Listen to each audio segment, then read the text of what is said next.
बंधूंनो, आज आपण डोंगरगाव या ठिकाणी आलेलो आहोत. जे आपलं कावेरीचं 64 नंबरचं जे कारला आहे त्याचं प्लॉट बघण्याकरिता आज आपण इथं आलेलो आहोत. तर सर्वप्रथम आपण दादाचा परिचय जाणून घेऊ. दादा, तुमचं जोरात नाव सांगा. सुभाष टिकाराम भोयर, गाव डोंगरगाव, तालुका वडसा, जिल्हा जिल्हा गडचिरोली. गडचिरोली. तर दादा, तुम्ही कोणतं वाण लावलंय? हे कावेरी 64. किती पॅकेटची लागवड आहे? 2 पॅकेटची. 2 पॅकेटची लागवड आहे. कधी केले? हे 27/11 मध्ये म्हणजे 27/11/2023 रोजी. तर बघा शेतकरी बंधूंनो, दादांनी 2 पॅकेटची लागवड केलेली आहे आणि 27/11/2024 रोजी त्यांची लागवड झाली आहे. दादा, किती तोडे झाले आतापर्यंत? 10 तोडे झाले. 10 तोडे झालेले आहेत.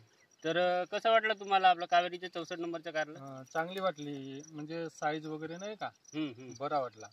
आतापर्यंत चालूच आहे कारुली.